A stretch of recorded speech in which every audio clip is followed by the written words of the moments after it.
ഒരു ഭരണകൂടത്തിൻ്റെ കയ്യിൽ പൗരനെ നിയന്ത്രിക്കാനുള്ള ഏറ്റവും വലിയ ശക്തിയാണ് law and order maintenance agencies. അവർക്ക് ഒരു പൗരന് മേലെ ചെയ്യാവുന്ന ഏറ്റവും വലിയ കടന്നുകയറ്റമാണ് അയാളുടെ അറസ്റ്റ് എന്ന് പറയുന്നത് നിങ്ങളുടെ ആർട്ടിക്കിൾ 19 സമ്പൂർണ്ണമായി നിയന്ത്രിക്കലാണ്. ഒരാളെ അറസ്റ്റ് ചെയ്യുമ്പോൾ അയാളിനോട് എന്തിനു വേണ്ടി അയാളെ അറസ്റ്റ് ചെയ്യുന്നു എന്ന കാര്യം വ്യക്തമാക്കി കൊടുക്കണം എന്നുള്ളതാണ്. അയാൾക്ക് താല്പര്യമുള്ള ഒരു വക്കീലിനെ കൺസൾട്ട് ചെയ്യാൻ അവസരം കൊടുക്കണം എന്നുള്ളതാണ്.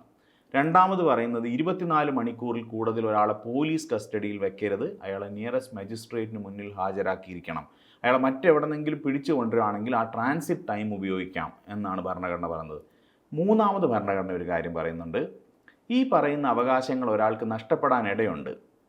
രണ്ട് കൂട്ടരെയാണ് അവർ പറയുന്നത്. ആദ്യത്തത്, ഈ ശത്രു രാജ്യമാണ് എന്ന് ഇന്ത്യ നിലവിൽ പ്രഖ്യാപിച്ചിരിക്കുന്ന ഒരു രാജ്യത്തെ പൗരനാണ് നിങ്ങളെങ്കിൽ നിങ്ങൾക്ക് ഈ അധികാരം നഷ്ടപ്പെടും. പിന്നെ നിങ്ങളെ തടങ്കലിൽ വെച്ചിരിക്കുന്നത് കരുതൽ തടങ്കൽ അനുവദിക്കുന്ന, പ്രിവെൻറ്റീവ് ഡിറ്റൻഷൻ അനുവദിക്കുന്ന ഒരു നിയമത്തിൻ്റെ കീഴിലാണെങ്കിലും നിങ്ങൾക്ക് മേൽപ്പറഞ്ഞ അവകാശങ്ങൾ നഷ്ടപ്പെടും എന്നാണ് പറയുന്നത്. ഇന്ത്യൻ സാഹചര്യത്തിൽ അൺലോഫുൾ ആക്ടിവിറ്റീസ് പ്രിവെൻഷൻ ആക്ട് അല്ലെങ്കിൽ UAPA കരുതൽ തടങ്കൽ അനുവദിക്കുന്ന ഈ സ്പെഷ്യൽ കാറ്റഗറിയിലെ നിയമമാണ്.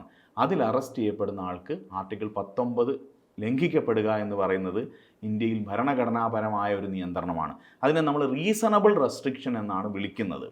പക്ഷേ ഇവിടെ പ്രശ്നം എന്താണെന്ന് പറഞ്ഞാൽ UAPA ആർക്കെതിരെ ചുമത്തണം എന്ന് പറയുന്നത് തീരുമാനിക്കാനുള്ള അധികാരം സ്വാഭാവികമായും സർക്കാരുകളുടെ കയ്യിലാണ്.